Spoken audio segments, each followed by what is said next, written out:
Well, hi, friends. I was able to continue a little bit this evening. We're working on Rule 8 in these Treatise on White Magic video commentaries, and these are rules for the astral plane. And we have completed two programs on Rule 8 and are about to start the third. We've been talking about what type of forces are found on the astral plane and just reviewing. DK, I think, is giving us 3 or 4. The first is the force of selfish desire, and then the force of fear, okay, which is shared not only by man, but by the animal nature, which man possesses at this time. And all of this is ruled by Mars and its two satellites, Deimos and Phobos. Phobos, panic, and Deimos, Phobos, fear, and Deimos, panic. So now, the third of the forces found on the astral plane, the force of sex attraction. There is a pull from the physical plane and the swinging back of a type of involutionary energy onto the path of return. And I think he's basically saying that the force of sex attraction is an involutionary energy. Why? It is leading to involvement and even a kind of imprisonment in form. Involutionary. Okay. So.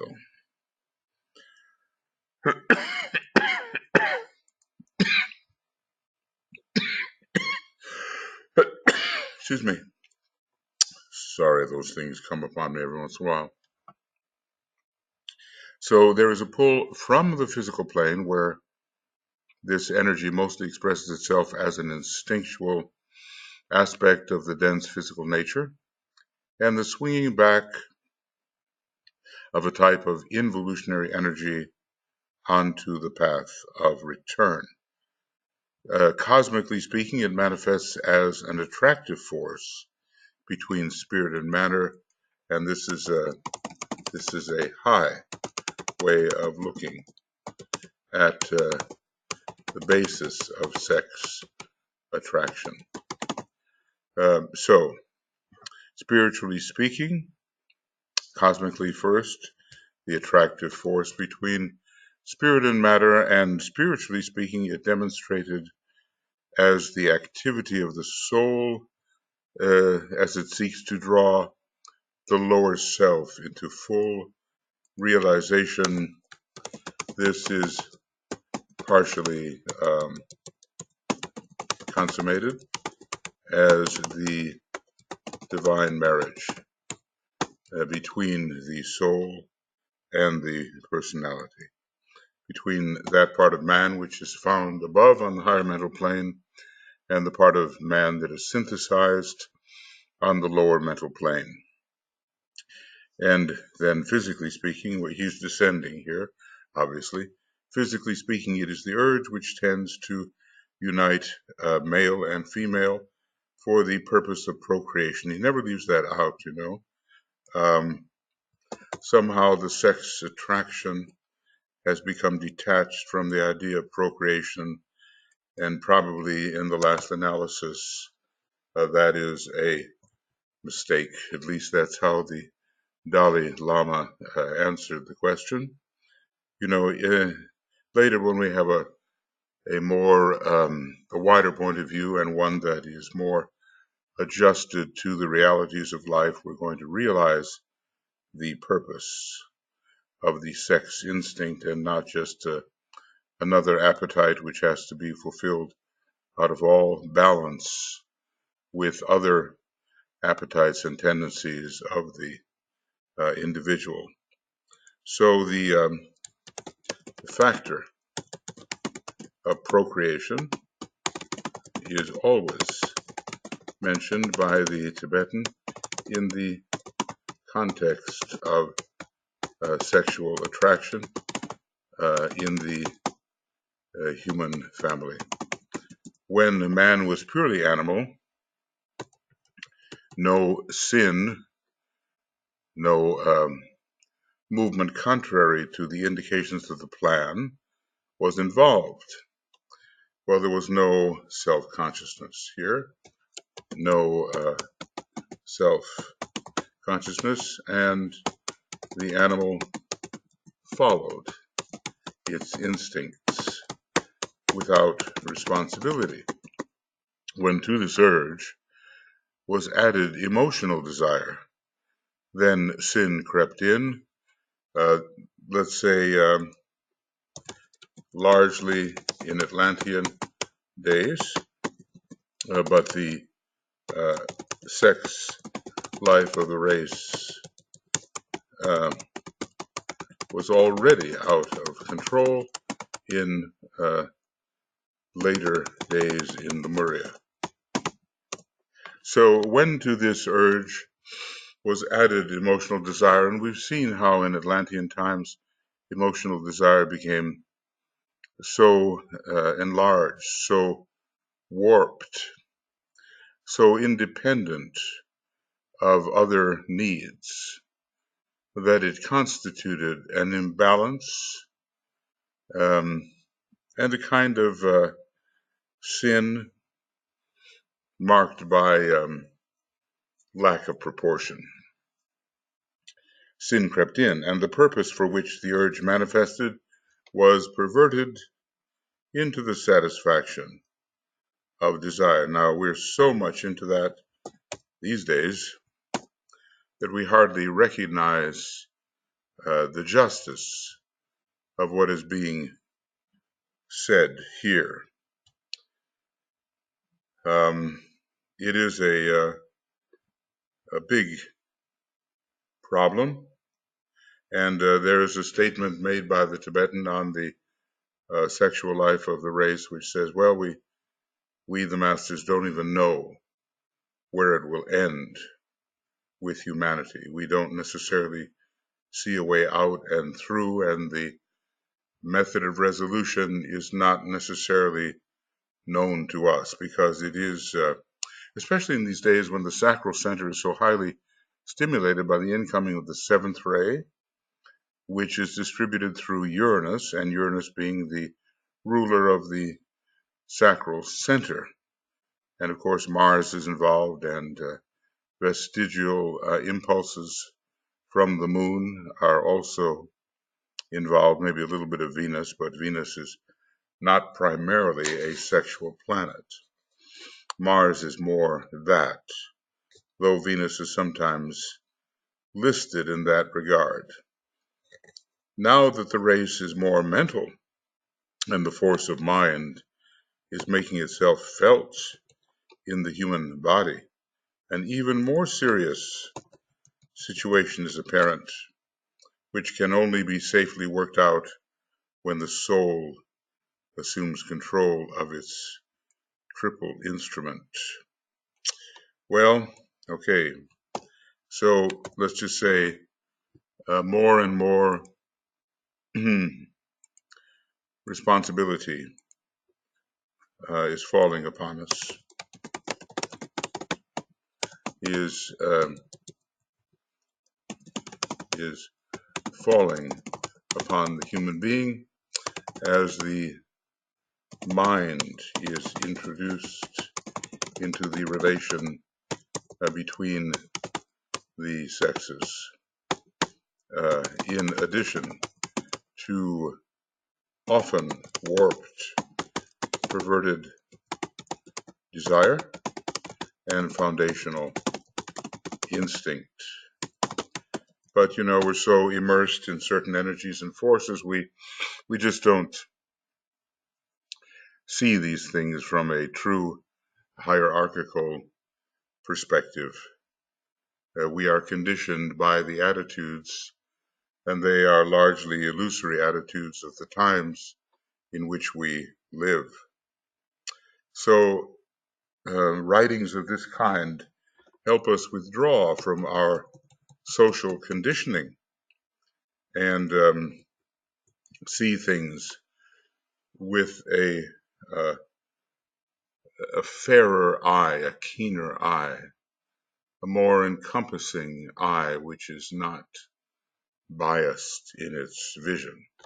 In other words, we begin to develop, it's one of the factors having to do with harmlessness, and I think with Libra as well, we begin to develop a completed point of view. Humanity is now at the midway point, as this rule shows. In other words, we as a race are largely emotional. The spot where land and water meet. So that's probably the condition of the bulk, a very large percentage of humanity that will have to receive monastic training within the confines of the great system of Sirius. Man is swept by selfish desire, that was the first one, and by ambition.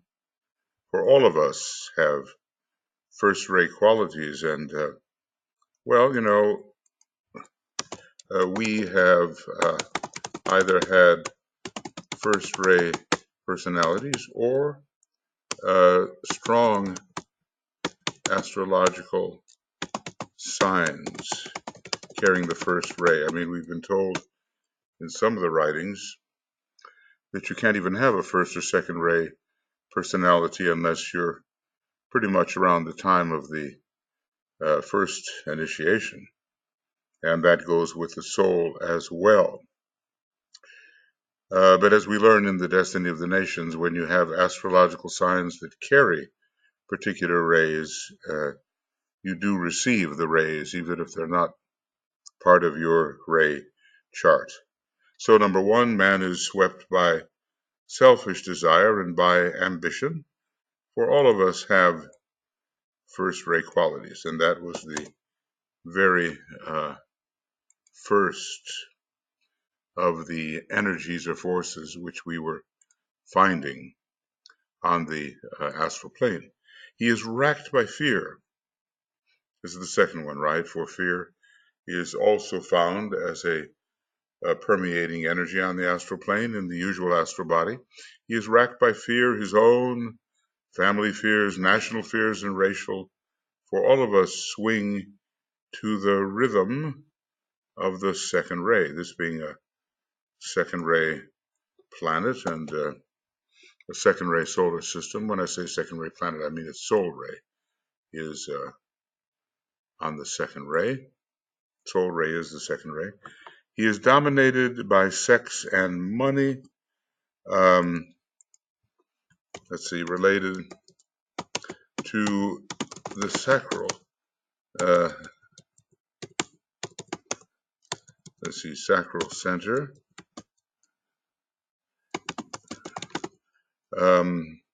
And the third ray. He is dominated by sex and money.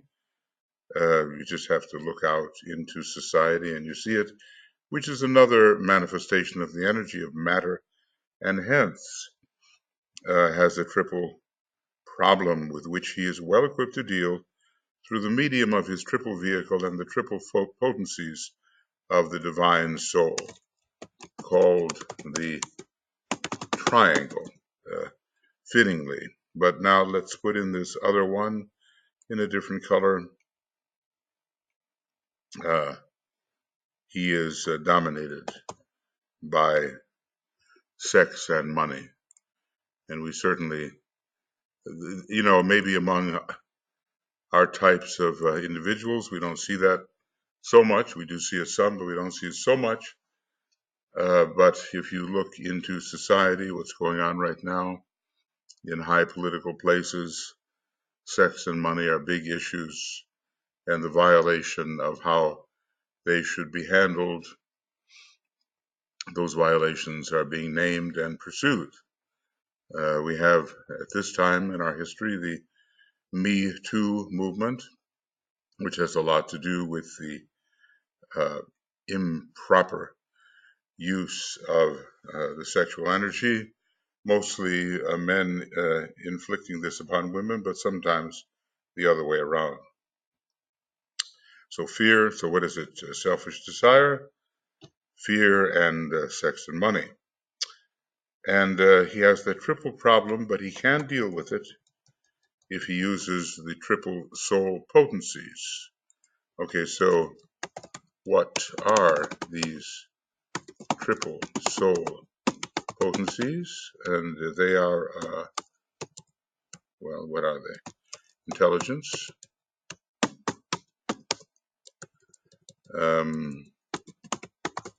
love, and will. Okay, and with will being the one that we are perhaps least acquainted with and are able least to manage. But that is being overcome and improved. So let us close the instruction on that note. We can handle our problem, right? Well equipped to deal, if we but will do so and realize something more profound about our nature than what it apparently is. We have to get rid of apparency, the illusion which hides the truth of things, and see ourselves, experience ourselves for what we truly are. We can overcome mental inertia and begin to function as souls in command of our environment. The soul is omniscient and omnipotent, and especially if we consider, soul to be consciousness, and then consciousness as it is found in relation to higher and higher centers. In other words, what I want to say is the monad, in a way, the monad has soul because it has awareness. So, to say that the solar angel is omniscient and omnipotent, we can't really do that because it is still a limited being, however great it is. With respect to our planet, it knows a lot, of course, and maybe with respect to our solar system, but universally omniscient and universally omnipotent, probably not. But consciousness itself, as it is found in greater and greater centers, galactic centers, and centers which are formed by groups of galaxies considered as chakras, and on, whatever those greater structures may be, that type of consciousness verges, as far as we are concerned, on omniscience and omnipotence. And when finally the consciousness of all encapsulated beings is returned to the one and only universal being, then indeed there will be omniscience and universal omnipotence, and of course universal omnipresence as well. Right now we're in a great state of division, and we have been sent forth into ever greater limitation. We are expressions of something greater than what we appear to be. We are in states of encapsulation and limitation, and the degree of our finitude is always increasing. But on the path, and especially on the way of high revolution and continuing, we are getting rid of those limitations. and more we turn out to be encompassing beings, until at last we realize ourselves to be the one.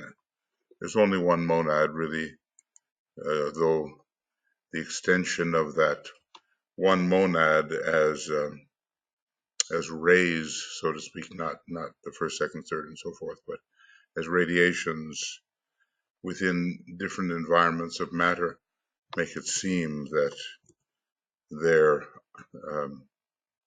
are more than one monad. But there's one universal logos, one monad for all of its emanations, and eventually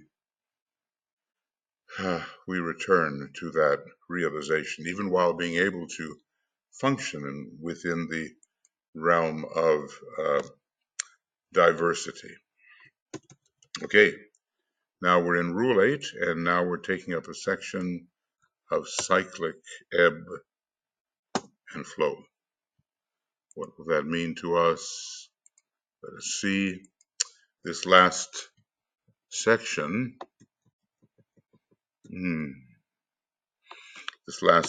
was on the types of astral force, and we saw they were fairly negative types of force. They related to selfishness and fear and sexual desire, so forth. But as well, there comes a permeation of the astral plane by still higher energies. And that is what we want to work towards, and that is what the true white magician is able to achieve. Now we get into the question of cycles.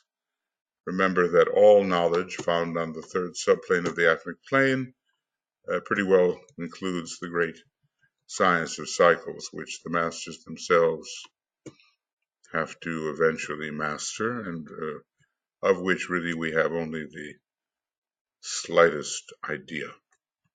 All right. So now let us, well, isn't that lovely? Right.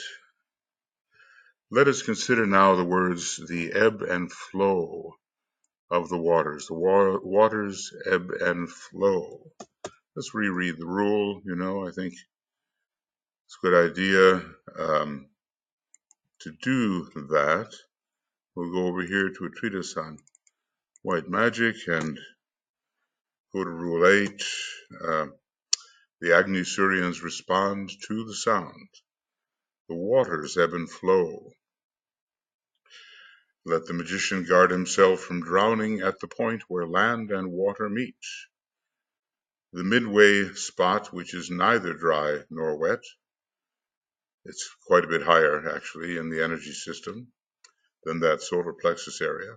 The midway spot, which is neither dry nor wet, must provide the standing place whereon his feet are set, and that would be the sustaining of a point of tension within that particular field of energy. It's a sort of place of land, water, land, and air. When water, land, and air meet, there is the place for magic to be wrought. He kind of mixes a temporal and a spatial descriptor.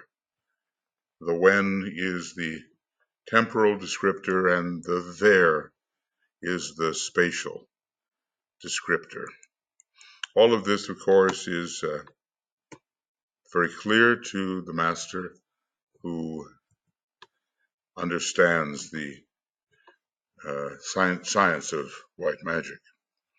We are beginning, and we cannot expect results too quickly. I think it may be some centuries before the secrets concerned here are revealed, and maybe not to the public, but maybe that might be too dangerous, maybe more within an ashram in which we are becoming a more trusted part.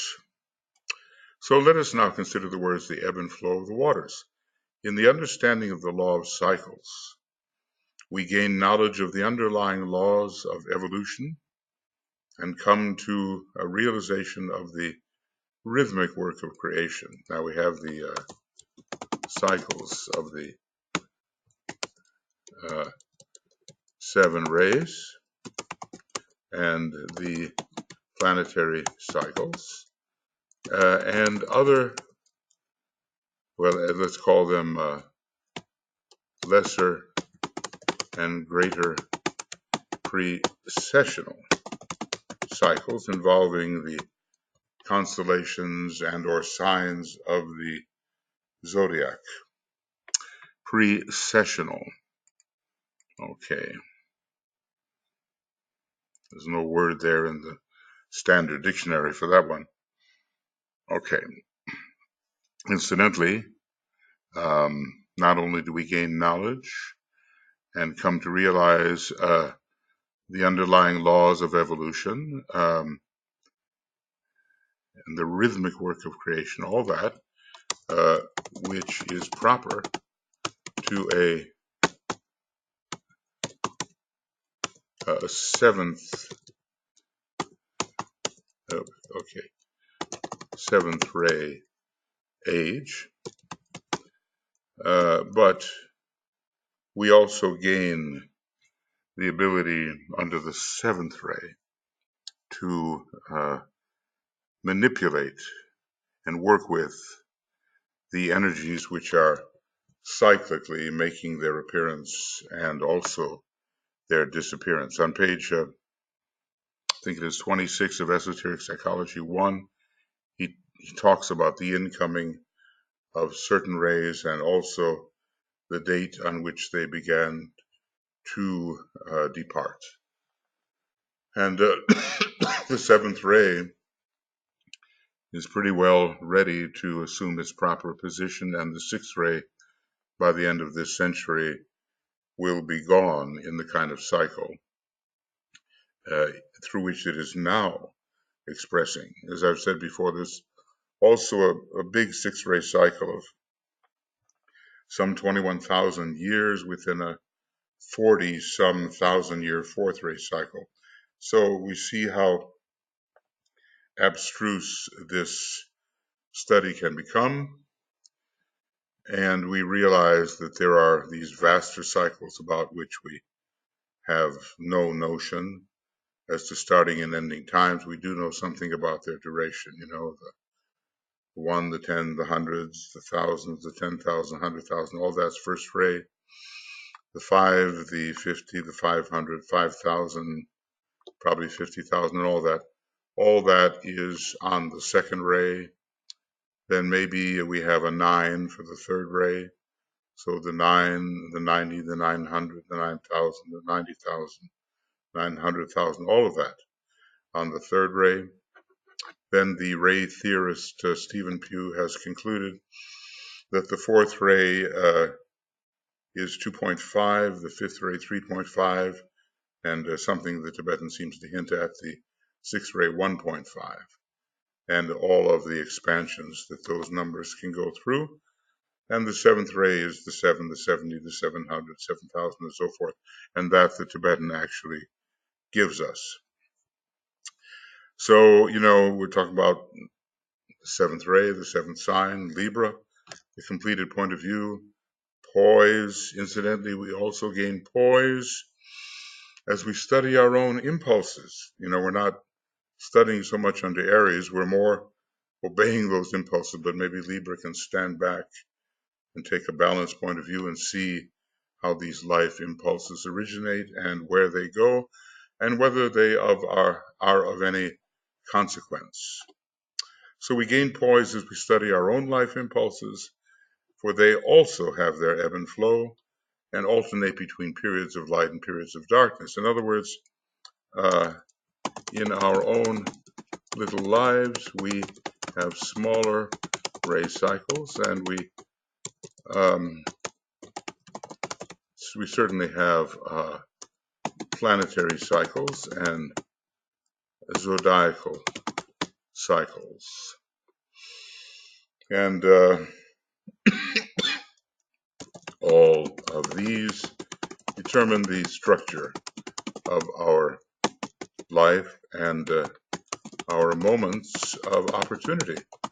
Now, if we really studied our astrological chart and knew more about what rays we were functioning under in these smaller ray cycles, we could really take advantage of the available energies. But I think, although astrology is quite exoteric in this respect, the ray cycles are a little more refined and harder to determine. Okay,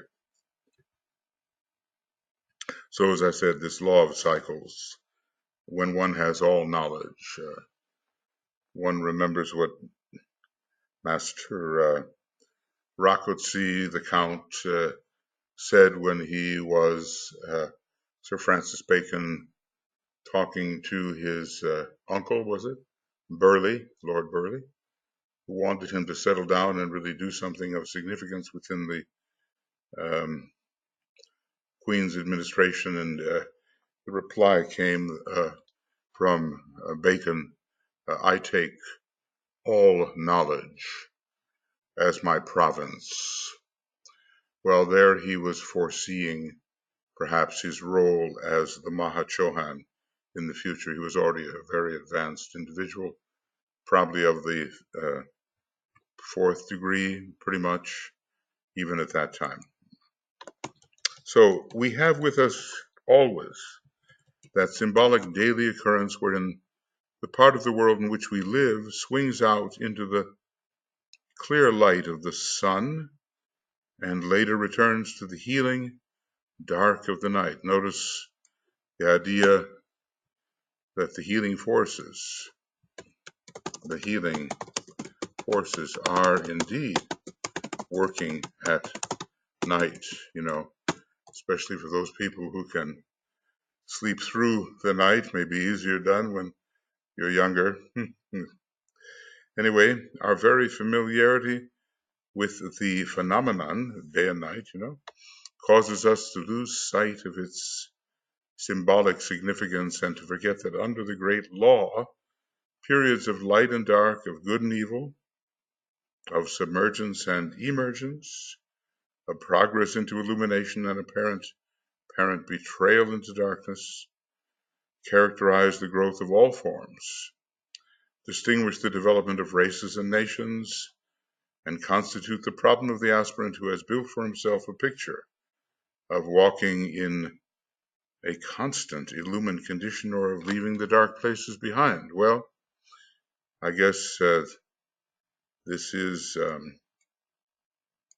Master Guy Decay telling us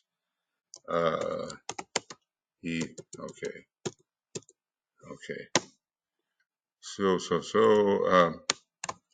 he tells us that we need the darkness, and even the great breath seems to take the externalized universe into a state of darkness. Now, what goes on within that darkness, if anything, we can only speculate. We can't even talk about what goes on within the absoluteness, when the absoluteness is all in all without sponsoring, however it does it, an illusory universe. So we must not despise the rhythms of duality. The law of polarity is the sort of the second great fundamental of the secret doctrine. We have that boundless immutable principle as the first, and then the polarity, that all things operate according to the principle of polarity in the second fundamental, and then finally that inclusive statement that all souls are part of or aspects of the Oversoul. And when you're talking about the Oversoul, to me, that represents the universal soul of the universal logos in any universal demonstration. It's really always the same thing. It's not like there's a different soul and all that. There's only one absolute and one projection of it into finitude, or at least the variety appears, but the essence is always the same. So day and night, even the day of Brahman and the night of Brahman, and every planet has that alternation, and every solar logos has it, and every cosmic logos, and every supercosmic logos, and so forth, every galactic logos, day and night, certain number of them in any universe. So we have to think of the symbolism and the whole idea that that evil must come, or maybe a swinging into subservience to form. Now, somewhere in Cosmic Fire around 1081 or 1082 are some hints concerning that. We might say a treatise on cosmic fire. Let's just go to 1081 and see what we find.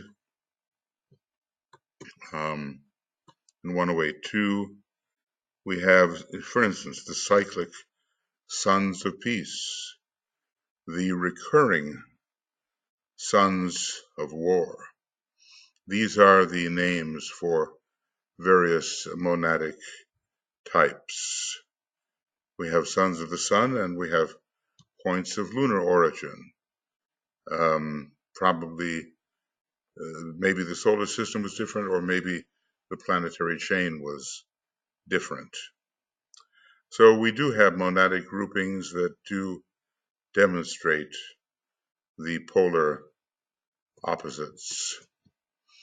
Of course, that kind of information is not available to us readily. I mean, if Master DK had not given it to us, how in the world would we know any of that? But one day, maybe everyone will be carrying that library card that we need to get into the hierarchical libraries and find out about more of the details of the big picture. Now, we can't have all knowledge. What good would it do if I wanted to study the cycles in a particular solar system in the galaxy Andromeda? I mean, what good would that do? It would just be knowledge for the sake of knowledge and become a burden. So we have to study relevant knowledge which can improve our present condition and conditioning. We can extend our mind outward into the universal picture and even speculatively beyond, but that's just speculation. And as far as really relevant knowledge goes, well, if we study the different planetary chains in our scheme and study our scheme in relation to the other schemes of our solar system and study our solar system as a heart center in the cosmic logos and so forth, and draw our boundary around that super cosmic logos we call the one about whom naught may be said, okay, maybe we can do something with that, and maybe analogies can arise which make a difference in how we actually live and how we advance and improve. But at some point you just have to stop with the acquisition of knowledge in any one cycle, because otherwise in acquiring knowledge one will just fail to live and fail to advance through and out of form into higher forms and higher states. In these instructions, it is not possible for me to deal with the ebb and flow of the divine life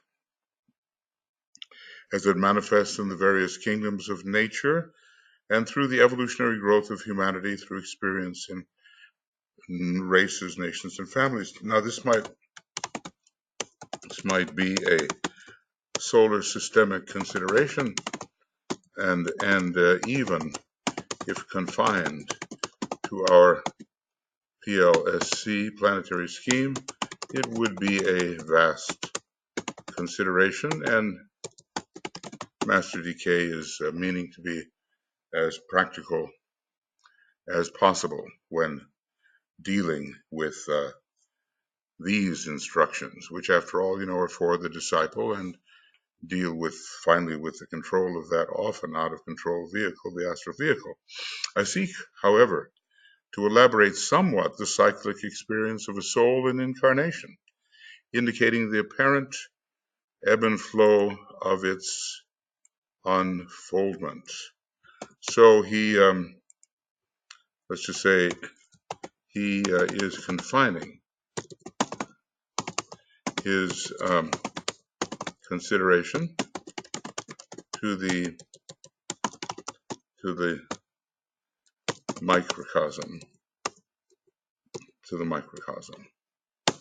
and that's what we appear to be. And he really talks about also the apparent ebb and flow. It has a lot to do with whether the form can withstand the presence of a higher energy, and if it can't, the form itself will withdraw from that presence, giving the illusion that the presence itself is withdrawing. So it's usually our own issue about how much within our vehicles we can tolerate the steady beams and sometimes the impulsions of a greater source, or do we have to give in to the repression of the sublimes, which would mean we're running away but don't know it, or the suppression of the sublime, which would mean we're running away from exposure and do know it. The outstanding cycle for every soul is that of its forthgoing into incarnation and its return or flowing back into the center from which it came. This is the cycle which must be understood by humanity for a great improvement in the way life is being lived. We have very childish pictures of the destiny of man, and the law of reincarnation, which will be taught by the Christ, will help a great deal, orienting us in a more constructive manner and helping us live with wisdom rather than in the midst of fear that we may be deprived of an eternal heaven which no one can really describe, and nor its location, nor any reason why we shouldn't be utterly bored by it. According to the point of view will be the understanding of this ebb and flow. I mean, there is a great dualism operative in the universe. There is a going forth from absolute infinitude into limitation or finitude, and a return flow back into absolute infinitude and then into absoluteness. It operates at the very highest levels that we can conceive. Souls might esoterically be regarded as those seeking the light of experience. The X tells you it's out there, it's not internal anymore, it's been objectified, and therefore turns towards physical expression. And let's just call this is a type of spiritual extraversion. And those seeking the light of understanding and therefore retreating from the realm of human undertaking in the fourth kingdom, right, to forge their way inward into soul consciousness and so become dwellers in the light eternal. Now, one must be a fairly advanced individual to be returning in this way. And he also tells us there are lives when we, the basic extroversion or introversion may be there, but there are lives when we seem to be going out into objectivity, and other lives where we seem to be retreating into a deeper understanding of subjectivity, all true subjectivity being related to the soul and not just to the subtle bodies, etheric, astral, and mental. Without appreciating the significance of the terms, the psychologists have sensed these cycles and call certain types extroverts and others introverts. It'll be an astrological and ray factor that causes this, but more. Let's just say, not just astrology and rays cause this, but the place of any individual within the cycle, of development. So the extroverts and introverts, and what are you, what am I, and are we some combination of both in a way?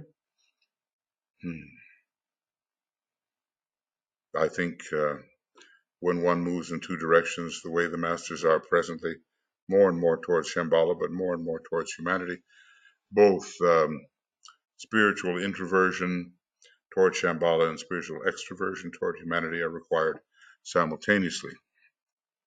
These mark an ebb and flow in the individual experience and are the tiny life correspondence to great soul cycles, and let's just say about them, at which he hints but does not give figures. Probably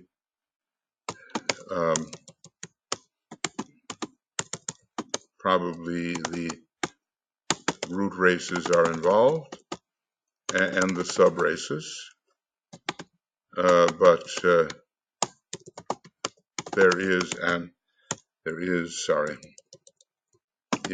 an individual program for each uniquely. So great soul cycles, the soul itself may be on the extroverting path, or it may be on the introverting path. It would be very interesting to get the master's assessment of where we stand with respect to this flowing out and inflowing, outgoing and incoming.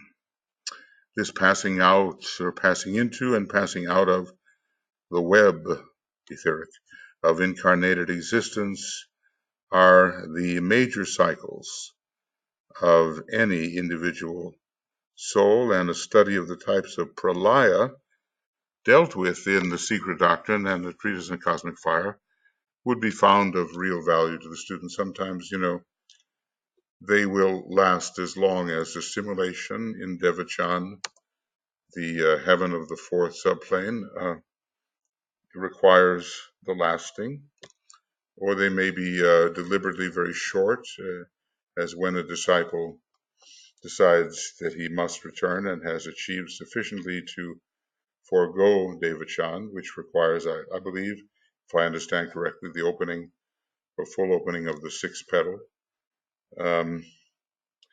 It will require a mentality, because in the beginning, the interludes of man who has died and is ready to return are very short. There's not much mentality to work up or work with on the inner planes, and maybe not even much independent desire when we're dealing with strictly with the instinctual, physical Lemurian stage. So, our incarnational cycles, tiny as they are in the larger scheme, are for us major, and we have to so treat our experience in these worlds that it is not necessary to spend an excessive amount of time out of incarnation and out of very effective external service in order to work up and work into faculty that which has been brought extracted from physical plane life, and it has to be stored in the causal body if that's the point at which we find ourselves. That faculty has to be worked up as quality and stored by what alchemical means we don't know, but the solar angel does. Anyway, many of us these days, sensing how serious is the situation for the development of humanity and its transition into the fifth kingdom, want to return quickly. I don't know what quickly means, maybe even a few years, and want to return with our mental body and astral body more or less intact without having to rebuild all of those structures. I think Paramahamsa Yogananda, I think he did this. There are stories, always those kinds of stories about the pronouncements of infants and who then subside back into infanthood, Anyway, there are pralayas of different lengths for man and for the globes and for the chains and the planets and for the stars.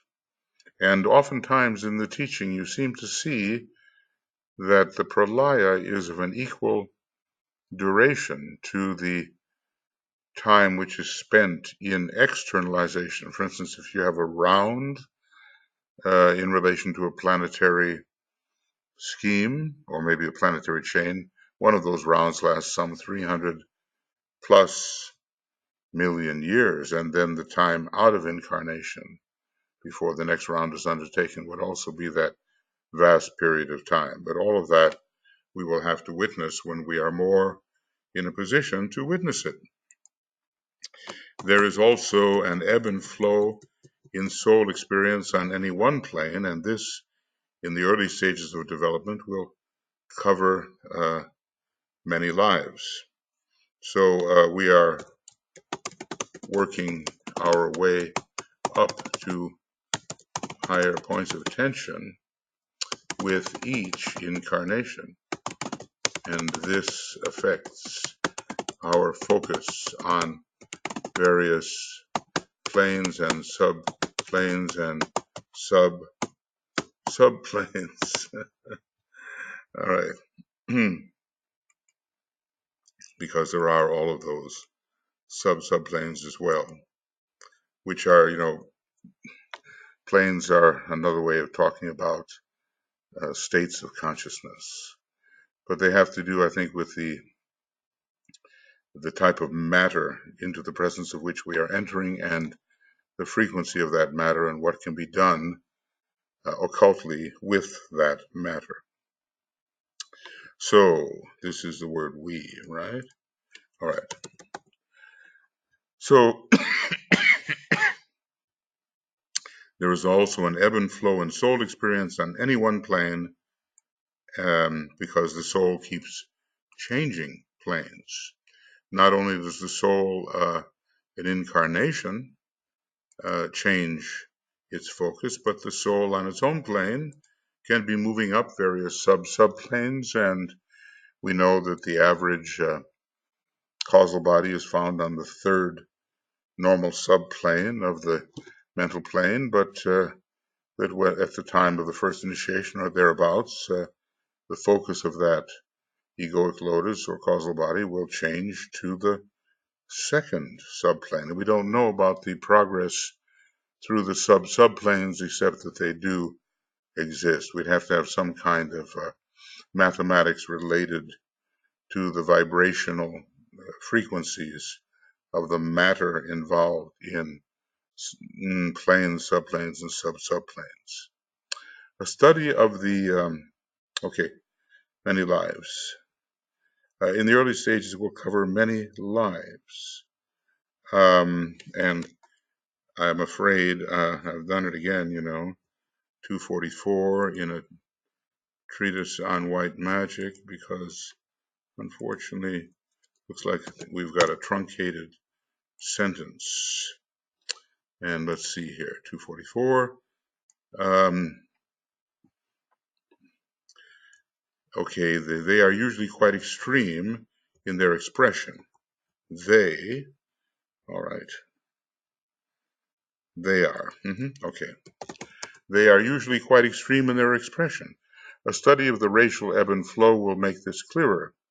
In Lemurian days, the flow, or the outward-going cycle, spent itself on the physical plane, and the ebb carried the life aspect right back to the soul itself, and there was no secondary ebb and flow on astral or mental planes. Why?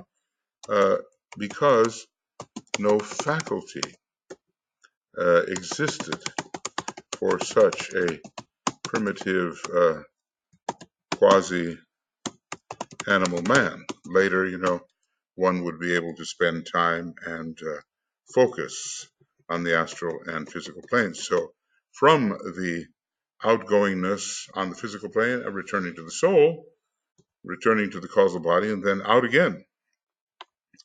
This is a fascinating section. Later, the tide broke on the shores of the astral plane, though including the physical in less degree. Our attention shifts upward, right? Our attention shifts upwards and inwards. And the flow directed its attention to the emotional life. And the drift back to the center took no account of the mental life at all. And this sounds like,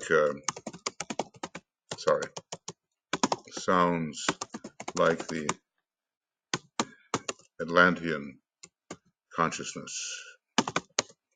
And this was at its height for humanity in Atlantean days and is true today, also true of many. No lingering in mentality, because mentality is just not an object of attention. There is no real development on that plane. Now the ebb and flow is increasingly inclusive, and the mental experience has its place, so that all three aspects are swept by the life of the soul, and all are included in the outgoing energy of the incarnating soul, and for many lives and series of lives, the cyclic force expends itself. So now the ebb and flow is increasingly inclusive. The mental experience has its place so that all three aspects are swept by the life of the soul. All are included in the outgoing energy of the incarnated soul, and for many lives and series of lives, this cyclic force expends itself. So, we read in esoteric psychology too about the method of appropriating the vehicles on the descent into incarnation, and we also realize that there will be time spent in the return process and not an immediate return to the causal body. With the aspirant, there arises an understanding of what is going on, and he awakens to the desire to control consciously this ebb and flow, or to put it in simple words, to turn the forces of the outgoing energy in any direction he chooses, or to withdraw to his center at will. Okay, he, the aspirant, does this, and let's just say the aspirant is more and more in control of where he will direct the outgoing energy. He can focus on various planes at will. He seeks to arrest this process of being swept out into incarnation without having any conscious purpose, which is the primitive way. The primitive way of entering incarnation, and refuses to see the tide of his life beat out on emotional or mental spheres of existence, and then again see that life withdrawn without his conscious volition. So he, the aspirant, enters into the incarnational process with his will. and not just subject to the will of the greater process. He stands at the midway point and wants to control his own cycles, the ebb and flow as he himself may determine it. So on the inner planes, before incarnation, he is more and more responsible. With conscious purpose, he longs to walk in the dark places of incarnated existence. I imagine for service purposes, and with equally conscious purpose, he seeks to withdraw into his own center. Hence, he becomes an aspirant. Well, this is really an important section, and I think we're going to have to come back to it. So this is the end of A Treatise on White Magic, video commentary number 9. And rules for the astral plane, and it's rule 8, and we call it 8.3. And whatever page we're on here, page 244, and we're going to begin. I think I'll copy this as it'll be a little faster. I'm a tiny bit over 1 hour, but that's the way it goes. Okay. So we'll call this the beginning. BGN of A Treatise on White Magic number 10. I hope that's correct. I'm always getting a little confused.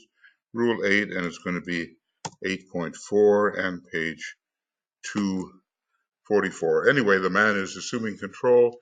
He is now a participant, and he's not just driven up and down the land, as it were, and sent out into incarnation without his own participation, based on the knowledge that he has accumulated through incarnational experience.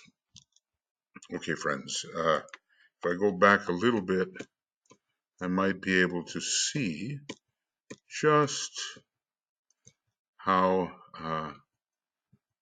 okay, that's program, those 8, okay, 238, 244. This is program 8. Program 9 has ended, and program 10 will be beginning. All right. So friends, we proceed, we continue, we try to understand as we have learned more and more to participate in our, shall we call it, our comings and our goings. And purposefulness increasingly characterizes our descent and our reascent. And we become aware of that which is hidden within the structure of the jewel in the lotus coming straight from the monad, where our true name is to be found. Right, we'll see you a little later. Many blessings. Study hard.